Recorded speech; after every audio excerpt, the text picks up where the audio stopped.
Bienvenidos una semana más a Soplacartuchos, el podcast de videojuegos de 42BN. Yo soy Diego y como cada semana están conmigo Beto. ¿Creen que si corro más rápido de lo normal, el tiempo avance más rápido y llega el viernes 27 pronto? Y Mikey. It's just a prank, bro. Para responder a tu pregunta, Beto, sí, inténtalo. Perfecto. Pero, Ya me voy. Eyo. pero es importante que nunca te hayas saltado leg day en el gimnasio. Jamás lo hago. Pero es Yo- importante que hayas saltado durante tu leg day. Eso sí no lo hago. Es malo para las rodillas. Ah, ¿Sabes que también es malo para las rodillas? Bajarse por los chescos. Iba a decir caminar, pero eso también. Oiga, ¿qué pedo? ¿Cómo están? Hace tiempo que no grabamos, es todo lo que quiero decir. Sí, discúlpenos por no grabar la semana pasada, no se pudo. ¿Qué pasó? Ay, ¿Ustedes no pudieron? es época de exámenes, chavo. Ay, los exámenes, la escuela, el trabajo, La vida. la vida en general. Oigan, ¿Y pues sabes qué es lo peor? Que yo era el maestro. les voy a hacer una pregunta que ya sé la respuesta, pero para seguir el flujo. ¿Vieron el Nintendo Direct de Animal Crossing ayer? Bueno, antier para los que nos escuchan. Bueno, yo quiero responder primero. No. Ok. Yo quiero confiar en nuestros escuchas y que saben cuál es mi respuesta. Ok. ¿Y qué te pareció? Estoy muy emocionado. Sinceramente, no tenía expectativas de ese juego. Pensé que iba a ser así algo súper básico, con lo cual Nintendo y DNA iban a sacar dinero de la gente. Pero resulta que no. Es un juego que se ve muy, muy, muy atractivo y con el cual van a sacar mucho dinero de la gente. ¿De qué hablas, ¿De qué juego hablas, Beto? Sí. Perdón, Diego, pero la pregunta fue dirigida hacia mí. Mikey, te estoy hablando de el Nintendo Direct que ocurrió en la fecha que dijo Diego, en el que mostraron por fin el juego para dispositivos inteligentes de Animal Crossing. Un juego que llevan prometiendo que 2 años. Más o menos, sí. O sea, más bien ya lo retrasaron 2 veces, porque primero fue... lo retrasaron para anunciar Super Mario Run y luego lo retrasaron para anunciar Fire Emblem Heroes. Oye, ¿y este juego de Animal Crossing va a ser como el Mario Run, que va a ser así que pagas y tienes todo el juego? No, definitivamente no. Guay.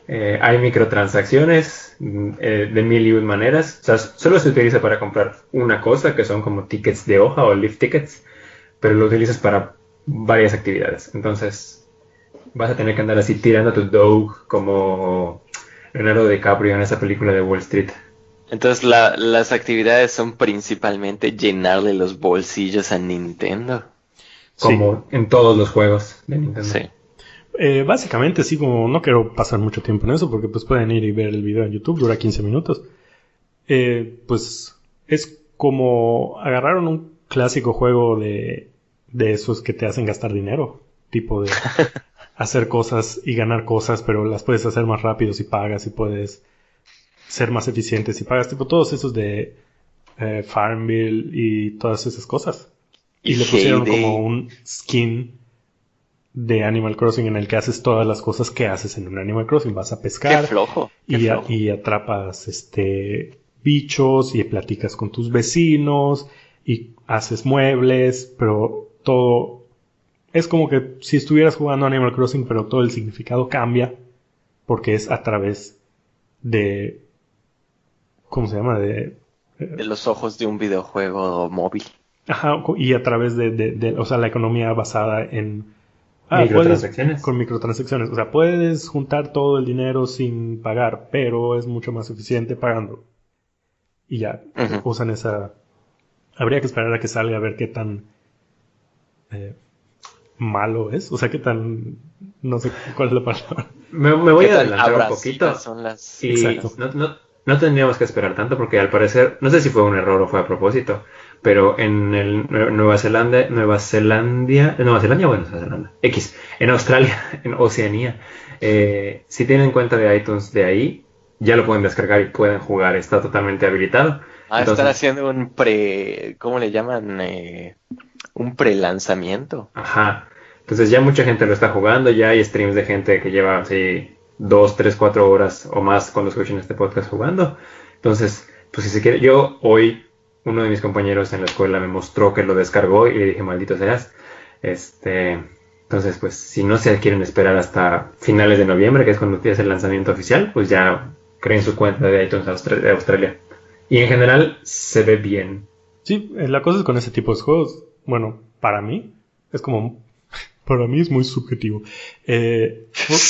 Porque hay quienes dicen, solo no, mi opinión. No, o sea, puedes jugarlo toda la vida y nunca gastar dinero, no es nada frustrante, y luego yo lo juego y es súper frustrante porque no puedes hacer nada y te dicen, puedes jugar 3 minutos al día y espérate para poder seguir jugando. O sea, hay quien tiene más tolerancia para esas cosas, entonces la única forma de pues, verificarlo es jugarlo por ti mismo, ¿no? Sí. Pero bueno, ya no Y quiero pues seguir hablando de eso. vuelve a lo que hablamos la semana pasada, bueno, el último podcast, Es verdad. que fue de que juegos diseñados para seducir a tu cartera. Pero Entonces bueno, no está padre. así es. Pero nada más para cambiar un poco el tema, pero seguir en el caminito de Nintendo. No todo el episodio va a ser de Nintendo, este es el último tema de Nintendo del que vamos a hablar. Pero queríamos retomar Mario Plus Rabbids, porque tanto Beto como yo lo terminamos esta semana.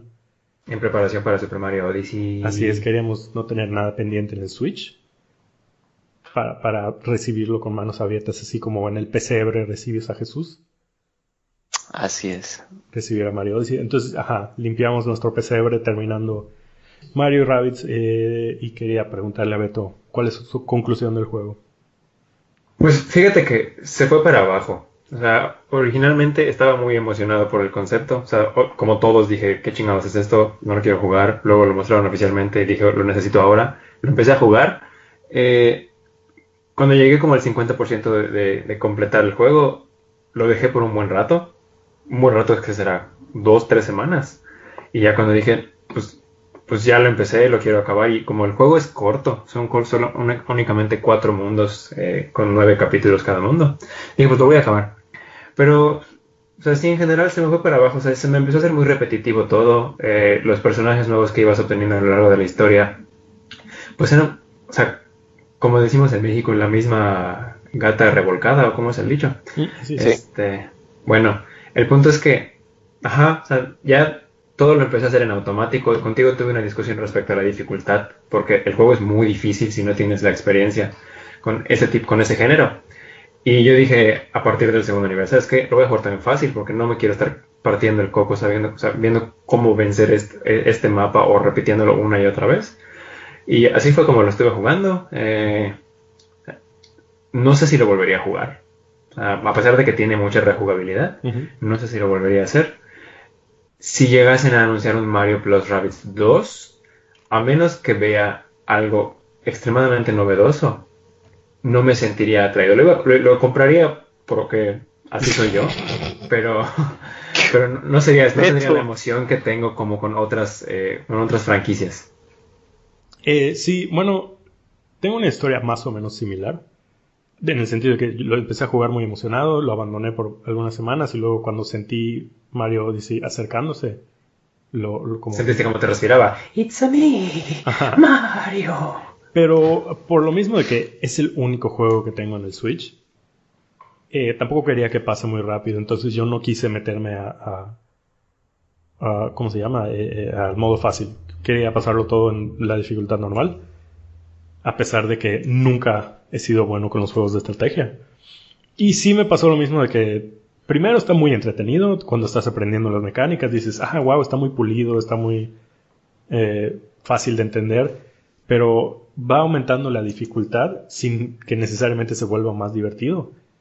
Porque sí hay como cierta progresión de tus personajes, pero no se siente o sea, en ningún momento sientes que estás ganando ventaja sobre los enemigos. Entonces, normalmente a mí me gusta, tipo, subo de nivel y les parto madres por un rato y ya luego me empiezan a ganar otra vez, pero en todo el tiempo siento que los enemigos están un poquito más arriba que yo. Y tal vez eso es problema de mi falta de estrategia. Pero sí, me empecé a frustrar mucho, pero nunca llegó a un nivel de dificultad en el que digas, ya, no quiero seguir jugando, porque nunca repetí más de 2 veces, bueno, una vez, 3 veces un encuentro. Siempre a la tercera ya lo lograba. Entonces tampoco es algo que digas, puta, no se puede pasar. Y no son partidas súper largas, digo, cada encuentro máximo 15, 20 minutos. Entonces, o sea, yo sí me mantuve entretenido, tanto así que cada que terminas un mundo puedes regresar y pasar otra vez por todo el mundo y encontrando 10 retos en cada mundo, que son como un poco más, o sea, un poco diferentes, son como que mueven un poco la mecánica del juego para que sea un poco más interesante. Y hice todo eso, de hecho, yo estaba checando cuánto tiempo pasé en el juego. Y cuando lo pasé decía que jugué como 45 horas. Y luego estaba viendo el de Beto y Beto tú jugaste como 25. Entonces creo que sí, como que me mantuvo entretenido más tiempo. Y yo sí lo jugaría un segundo Mario Plus Rabbids, esperando que hayan pulido ciertas cosas. Porque sí hay cosas muy frustrantes de no puedes ver qué va a pasar en ciertas circunstancias si haces cierto movimiento. O no hay un botón de confirmación antes de moverte, entonces a veces te mueres en un lugar al que no te querías ir. Y los enemigos a veces, o sea, hay 3, 4 tipos de enemigos que se repiten y eso es muy aburrido. Entonces, si veo que sí hay cambio y... Disculpen el pitido de Chuburna. Es Ubisoft que está censurando nuestra... Sí, o sea, yo sí veo que sí hay un intento de pulirlo. Sí lo jugaría, sí me entretuvo. Le daría 3 estrellas. 3 estrellas. Y ya, eso es todo. Beto, ¿tienes un puntaje que le darías? ¿Cuántas orejas de Rabbit le darías? O sea, pues si fueran 5, así como el sistema que estás manejando tú, Diego, porque estoy asumiendo que es de 5. Sí. Sí, igual un 3. O sea, es que el juego es bueno. El problema es que, pues, se me hizo monótono. Los otros juegos de estrategia que me gustan, que son los Fire Emblem, los Advance Wars, o sea, de una u otra manera te mantienen como innovando, entreteniendo, y con Mario Rabbids no sentí eso. Sí, tal vez es porque no tengo experiencia con otros juegos de estrategia, que tal vez está muy sencillo, no sé, pero me mantuvo entretenido. Y ya. Ponemos a dormir a Mario Plus Rabbids. Probablemente nunca volvemos a hablar del tema porque no voy a jugar el DLC y creo que tú tampoco. Jamás. Entonces, pues ya, adiós. Mario Plus Rabbids fue una idea interesante. Me dio gusto que funcione. Y esperemos que eso invite a Nintendo a hacer más colaboraciones en el futuro y que no sean tan cerrados. ¿Qué colaboración te gustaría ver? Déjame pensarlo. Dios mío. Quiero Mario y Assassin's Creed. Creo que en algún Mario ya podías tener el traje de... Tal vez no era en Mario. No creo. Tal vez en un Assassin's Creed podías tener un traje de Mario. O sea, lo que quiero es que Mario tenga esa daga que esconde en la manga, Corvo. Corvo, ese es Yo el sé que no es de ahí, pero es el nombre que me sé. Creo que empieza con A, el nombre del protagonista. Hay un Ezio, creo que hay un Ezio. Ándale, ese. Y que básicamente sea su arma. Y con eso degolla a los enemigos del Mushroom Kingdom. Y a los Copatropas. A los Copatropas. Sí. Mario y Crash Bandicoot. Guay. En las Olimpiadas. En las Olimpiadas, sí. Estaría terrible, ya lo quiero jugar. Oigan, pero hablando de cosas terribles. No, sigamos hablando de Mario. Tenemos que hablar de una triste noticia que a nadie le gusta. Que ya tiene rato, pero como no grabamos la semana pasada. Así es. Y es un tema pues que está dando de qué hablar en los círculos de videojuegos, ¿verdad? Así es. No sé, bueno, cerraron Visceral. Cerraron... Sí. Pues es un estudio que estaba trabajando en un juego de... ¿Cómo se llama? De Star Wars. De la guerra de las galaxias. Es el juego que le robó a Sony a... ¿Cómo se llama? Amy Hennig. Sí. Que es una escritora principal de Naughty Dog, de Uncharted. Ajá, se la robaron a Naughty Dog para este juego y ahora pues resulta que EA sacó un comunicado de prensa diciendo que pues pivotearon la dirección en la que estaban llevando el juego porque se quieren enfocar en un juego más atractivo y que le interese a más personas. Entonces ya no que va a los ser invite a regresar al juego. ya no va a ser un juego de historia de una persona, sino que se va a enfocar en otras cosas, y por lo tanto este estudio va a cerrar. O sea, no le dijeron al estudio cambia el juego, le dijeron al estudio, bueno, pues ya estuvo, alguien más va a jugar, va a desarrollar ese juego y ustedes pues vean qué hacen. Y pues sí. Y hasta lo dicen, creo que mencionan que es el juego de EA Vancouver, si mal no estoy. Son los que ya están dándole seguimiento a lo que era el juego de Amy Hennig. Entonces tenemos dos cosas, bueno, un chingo de cosas, pero pues dos cosas, digamos, principales. Perdonen el ruido, tengo un taller mecánico trabajando al lado de mí. Tenemos el hecho de cómo trató EA a Visceral, cómo terminaron su relación, cómo terminaron el estudio, y tenemos lo que implica el pivoteo del juego. No sé qué parte de este tema les interesa. Pues mira, respecto a la primera parte, que es el cierre de la empresa, de la compañía, el desarrollador, va a sonar muy crudo esto que voy a decir, pero es algo que pasa cada rato, ¿no? O sea, siempre hay pequeños desarrolladores que quieren ingresar a la industria de los videojuegos, empiezan a crecer un poco, una compañía más grande los compra, los incluye dentro de su equipo, y luego por X o por Y razón, por cuestiones de corte de presupuesto, lo que sea necesario, pues tienen que cerrar, ¿no? Entonces, primero, pues qué horrible que haya gente que se quede sin trabajo, a pesar de que EA en ese comunicado que mencionaste dijo que están tratando de reubicar a los empleados, pero pues obviamente no van a hacerlo a todos. Claro, son los mejorcitos, a los que se portan bien. Aquí creo que lo importante es, o sea, uno, que pues EA tiene un historial de cerrar compañías. Justamente antes de empezar a grabar estaba escuchando un podcast, el de DCA, que siempre voy a pluguear aquí, en el que mencionan que ella tienen un par de como subsidiarias que tuvieron que cerrar por lo mismo, por razones de que pues ya no les eran útiles. Sí, yo estoy checando la lista y son 11. Y ya cerraron. Así es, de pequeños desarrolladores y que compraron y les prometieron el mundo. Y lo cerraron. Pero entonces aquí creo que el comentario más importante, a mi parecer, sería pues el de Mikey, que él es el que está un poco más empapado de esto que está ocurriendo. Gestor de la industria de los videojuegos.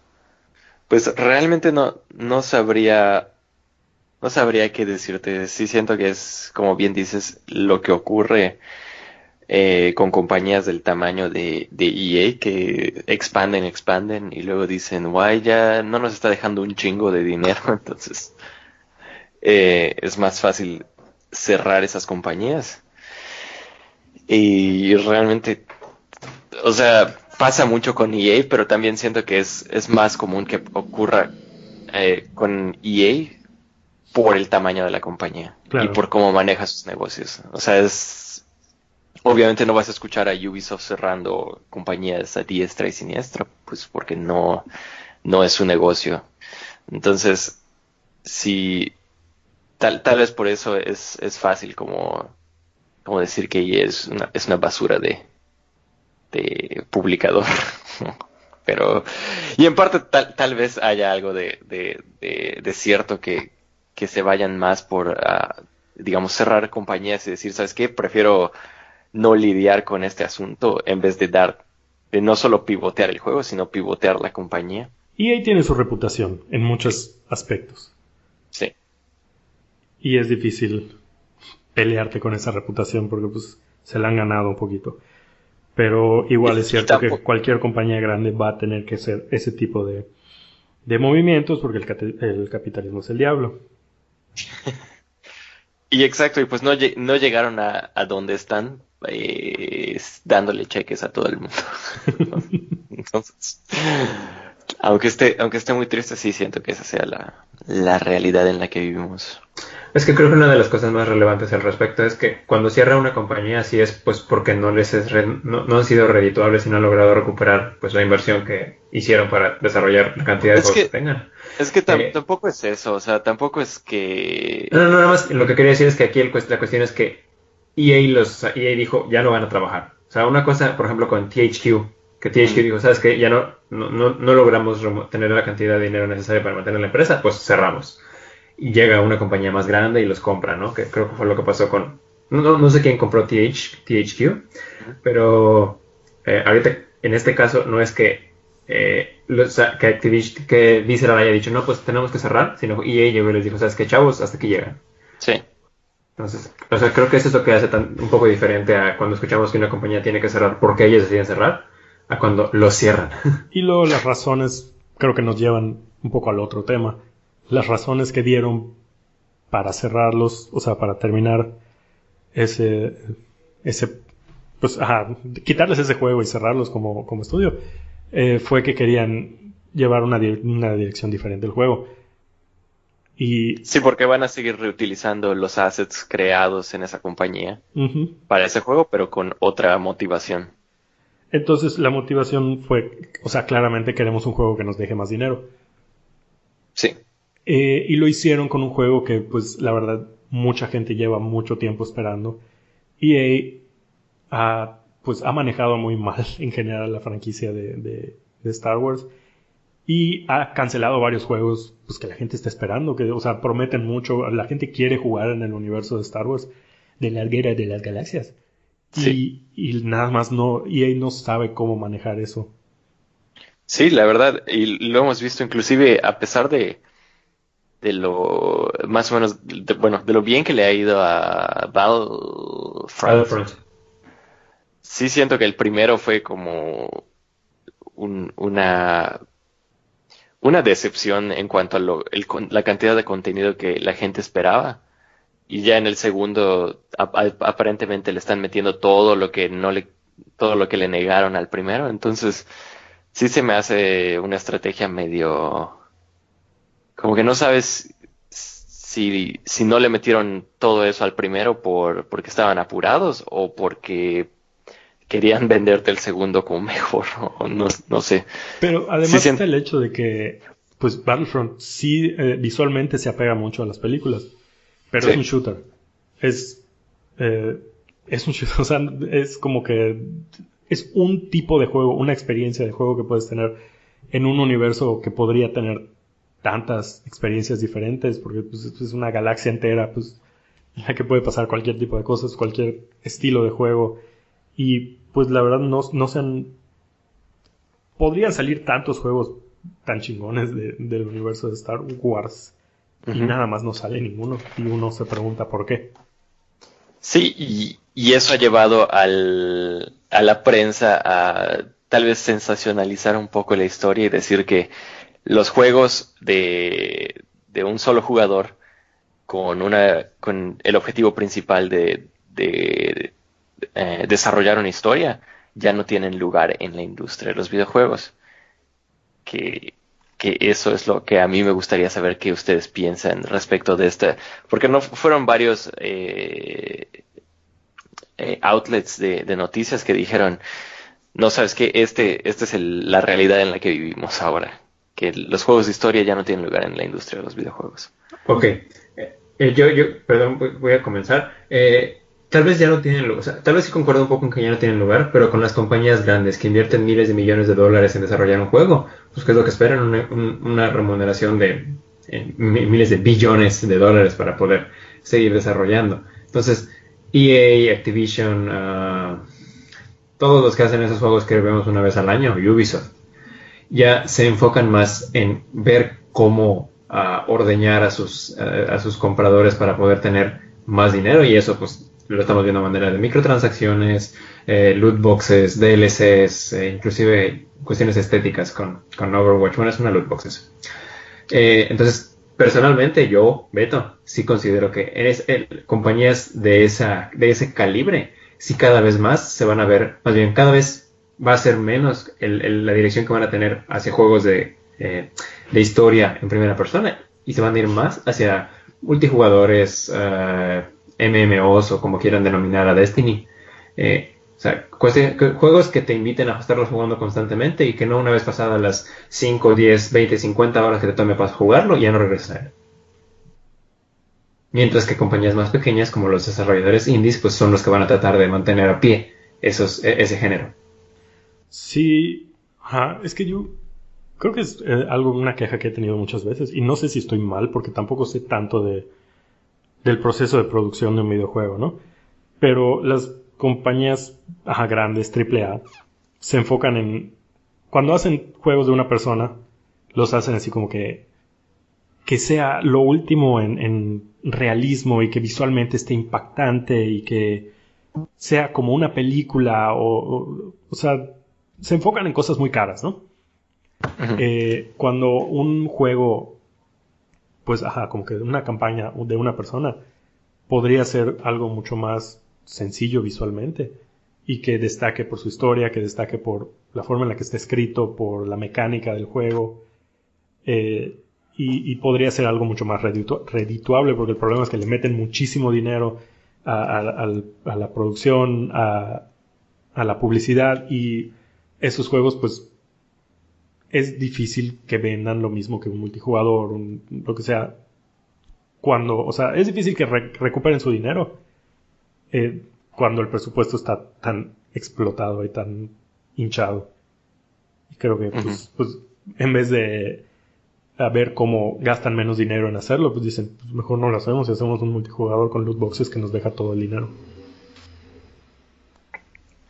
¿O no? Así es. Y cada vez, si quieres, por ejemplo, introducir una franquicia nueva con el modo de historia que está desapareciendo cada vez más, pues es complicado, ¿no? Tienes a Horizon Zero Dawn, que es básicamente es un juego de aventura de una persona en el cual pues tienes que completar cierta historia. Creo que no tiene multijugador.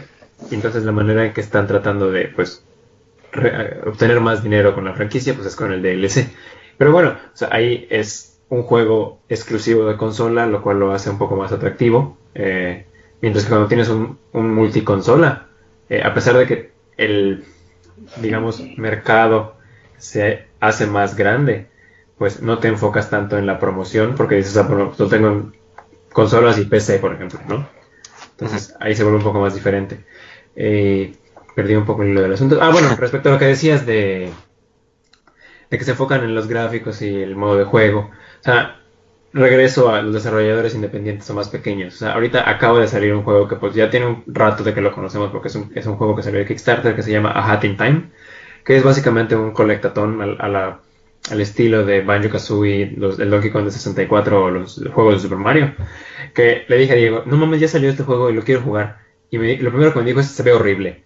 Y le dije, sí, se ve horrible, pero lo que dicen mucho las reseñas es de que te diviertes jugándolo. Y son 8 o 10 horas que lo juegas y es una experiencia divertida.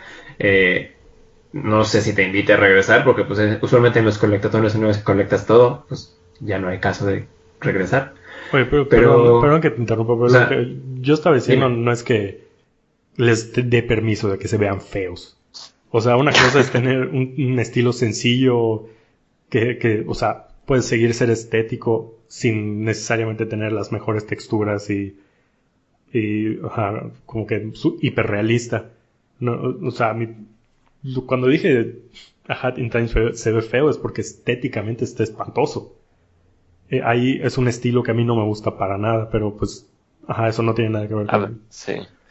Yo no estoy de acuerdo necesariamente con que no puedas utilizar hiperrealismo y hacer una historia decente con un budget decente, y lo vimos con Hellblade, que utiliza el hiperrealismo. Lo desarrollaron un grupo pequeño de desarrolladores. De hecho, hace poquito estaba viendo el cómo se hizo el juego y realmente así cortaron corners de que buscaron las maneras más baratas de replicar tecnologías carísimas para su juego, y a pesar de que, a ver, yo habiéndolo reseñado he dicho que no me gustó, visualmente es un juego que no le dejan, o sea, que no se pelea con ningún AAA, o sea, es un muy buen trabajo. y visualmente es increíble. Pero lo que yo sí creo es juegos como Dishonored, juegos como Prey, Uncharted y experiencias similares son los juegos que yo creo que ya no tienen lugar en la industria de los videojuegos. Más que nada porque en todos esos juegos que mencioné es un número, una cantidad enorme de niveles que crean para llenar las 20 o 30 horas que quieren que juegues. Ujú. Y ese tipo de experiencias sí son muy difíciles de recrear. Porque en el caso de Hellblade, los niveles son pequeños y son siempre en el mismo universo. O sea, utilizan las mismas texturas, los mismos assets, etcétera. Hay mucho reuso de las herramientas. Mientras que en un juego como Prey o como Dishonored es crear un número, o sea, crear Hellblade como 10 veces. Entonces, es ese tipo de juegos que yo sí encuentro que es cada vez más difícil vender porque cuestan muchísimo dinero hacerlos. Y al fin y al cabo, gente como yo, que sería como el target audience, no los está comprando. Sí, o sea, yo, bueno, a lo que me refería más que nada es que se podrían poner más creativos con la forma en la que gastan su dinero. Podrían hacer lo mismo que hicieron con Hellblade, que sea pues una experiencia más pequeña y que se vea bien, o pueden seguir haciendo sus experiencias enormes, épicas, larguísimas, con un estilo diferente. O sea, pienso en, por ejemplo, en Journey, que Journey es un juego corto, pero Sí. por el estilo sencillo, yo me imagino que no debe haber costado tanto en el sentido pues, de los gráficos, ¿no? Que están muy Claro. bonitos, pero está bastante sencillo. Entonces podrías hacer un mundo más grande con ese estilo y te ahorras los varos. Sí. Entonces Sí. yo nada más digo, puedes ponerte creativo para no tener que gastar un presupuesto gigantesco en un juego pues que no lo va a recuperar. Es que Sí. allá, y esto ya lo hemos mencionado antes, es la mentalidad que todavía tenemos y probablemente tarde mucho tiempo en desaparecer de por qué voy a pagar un precio, o sea, por qué voy a pagar el equivalente a $60 en su país para un juego que me va a durar nada más 8 horas, ¿no? Pero ya, o sea, ya tienes el ejemplo de Hellblade que salió a $30. O sea, es un juego que de alguna manera logró combinar un precio adecuado por el tiempo que juegas y la calidad visual que es parte de la experiencia. Sí, yo estoy de acuerdo con Diego en que la idea es que estos juegos no se van, no es el fin del mundo para estos juegos. Es simplemente que cada vez es necesario volverse más flexibles en cuanto a la forma de desarrollarlos y no siempre querer que todo sea Prey, que todo sea Dishonored, con ese nivel de desarrollo y, y esperar la millonada de regreso. O sea, Así sí es. siento que, sí siento que EA es muy probable que ya no produzca juegos así, aunque por otro lado tienen EA Originals que podría ser que por allá empiecen a subsidiar ideas más pequeñas. Porque ese es otro problema con desarrolladores grandes, es que la expectativa de lo que crean es muchísimo más grande que con un desarrollador pequeño. O sea, tú escuchas Ninja Theory y no necesariamente esperas un open world con 1 millón de opciones de personajes, etcétera. O sea, esperas un juego de combate pequeño. Entonces, con EA esperas obviamente la gran cosa. Entonces, si no viven, si no mejoran o van más allá de tus expectativas, obviamente te vas a sentir que no es EA. Entonces, ese es otro problema que esos desarrolladores se les presenta, que nadie se va a sentir bien comprando un Assassin's Creed que dure 2 horas. Sí, porque O sea, ya igual es parte de la identidad de EA que ellos mismos han fomentado. O sea, es la imagen que ellos quieren presentar de juegos ultra pulidos y de gran presupuesto y que son blockbusters internacionales. O sea, eso es lo que ellos quieren producir. Y pues sí, si los AAA no están interesados en ese tipo de juegos, pues está bien, están los indies. Y de todos modos, pues los estilos de juego pues tienen como sus rachas, ¿no? En los que son muy populares y luego no tanto. Y luego en 10 años seguro habrá la nostalgia y los indies empezarán a ser puro ese tipo de juegos que extrañan porque ya no existen. Y pues así es la cosa, ¿no? Sí, viene en diferentes waves. Digo, por ejemplo, yo acabo de comprar Tacoma, que es moderadamente un juego enfocado principalmente a historia de un solo jugador. Entonces, no es como que se vayan a algún lado, es simplemente que ahorita lo que está dejando un chingo de dinero, y de hecho leí hace poquito que las microtransacciones triplicaron las ganancias de la industria de los videojuegos. Entonces, obviamente, todos están en esa modalidad de queremos agarrar parte del cochinito de las microtransacciones. Y obviamente, juegos de historia es difícil mezclar las dos ideas de tener una historia, pero al mismo tiempo venderle a los jugadores cosméticos. Lo vimos con Shadow of War, que realmente no tenía mucho sentido tener las microtransacciones, y de hecho muchos outlets dijeron que no valen la pena. Entonces, obviamente lo que creo que le va a pasar a ese juego es que eventualmente se va a volver un juego multijugador. Tengo una duda. ¿Qué pasó? Es algo que de verdad no sé. ¿Hay algún lugar en el que se pueda ver las ganancias de los juegos por microtransacciones? O sea, no cuánto vendieron, sino cuánto ganaron por microtransacción. No existe un lugar así. Específicamente no estoy seguro. Sé que en dispositivos móviles sí hay páginas de internet que traquean eso, pero no sé en cuanto a... Pues están los informes que las compañías suelen hacer públicos. Claro, pero no todos lo hacen público y o sea, como que te dan sus números así pintados bonitos. Sí. Pero una página específica, no. O sea, OpenCritic iba a empezar a darle seguimiento a todos los juegos que tuvieran microtransacciones. Probablemente entre esos seguimientos igual y tengan el revenue o las ganancias que tenga cada uno de esos juegos. O sea, es que realmente ni siquiera sé si son números que se hacen públicos o es algo que se mantiene privado. Creo que nunca es súper específico. O sea, nunca vas a ver que esta loot box le dio esta cantidad de dinero. Pero, por ejemplo, ahorita nada más hice así un googleo rápido de microtransactions earnings. Y, por ejemplo, Ubisoft proyecta que en el 2019 el 25% de sus ingresos van a ser microtransacciones. Madres. Entonces, ahí te das una idea que porcentajes más, porcentajes menos. Y por ejemplo, EA dice que casi 2 billones de dólares en microtransacciones. Entonces, sí les está dejando muchísimo dinero, desafortunadamente. O sea, encontraron una vena de oro y la van a estar exprimiendo hasta que se acabe. Sí, y desgraciadamente el problema va a ser que se van a enfocar en eso. Lo más probable es que el mercado se canse de este tipo de microtransacciones, y quién sabe qué tamaño sean los juegos que desarrollen con esta economía. Pues tendrán que pivotear de nuevo.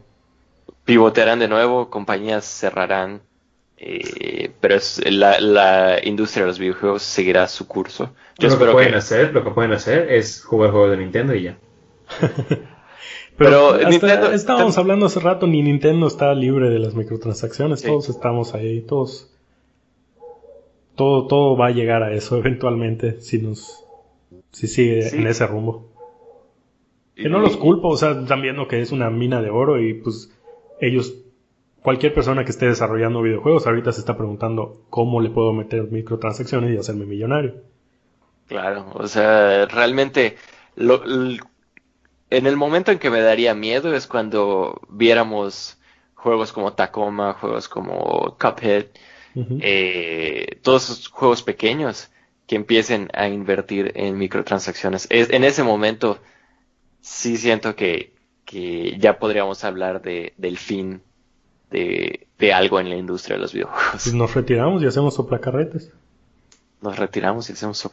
A menos que en las películas empiecen a meter microtransacciones. Si quieres saber qué pasa antes de los demás, en medio de la película. ¿Quieres que Ryan Gosling se bese con...? Pero ¿dónde puedo dar dinero para eso? Y que la respuesta sea yo. Pero realmente, a pesar de que estamos pintando así una medio triste historia, pues el hecho de que todavía existan los juegos de los que ya hablamos es algo bueno. O sea, no se ha acabado la esperanza en la industria y de crear juegos más narrativos y de experimentar con historias interesantes, más que con formas de agarrarle dinero a los jugadores. Así es. Pues muy bien, hemos llegado al final de este episodio. Una vez más, me disculpo por no haber grabado la semana pasada, hubo muchos problemas, se destruyó el mundo, pero ya lo reparamos. Y pues nos debemos ver, si no pasa nada, la próxima semana. Así es.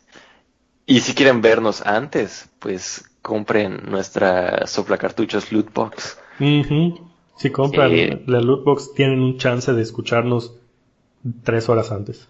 Sí, y le pueden cambiar la voz a Diego por cualquier otra que les guste, por Ryan Gosling. O Emma Stone. O podemos grabar desnudos, pero no nos van a ver porque es audio. Pero lo van a saber, van a escuchar de pronto así como... Uf. Oigan, igual recuerden que nos pueden mandar mensajes, pon tú en Twitter y en Facebook y en Gmail. Estamos como soplacartuchos en todos lados. Nos pueden mandar así, por favor que Diego no vuelva a hacer esos ruidos. O cualquier tipo de comentario que quieran. Los vamos a recibir con gusto. Y agradecemos a los que nos han comentado. Así es. Y bueno, nos vemos la próxima semana. Adiós. Mario Odyssey. Bye.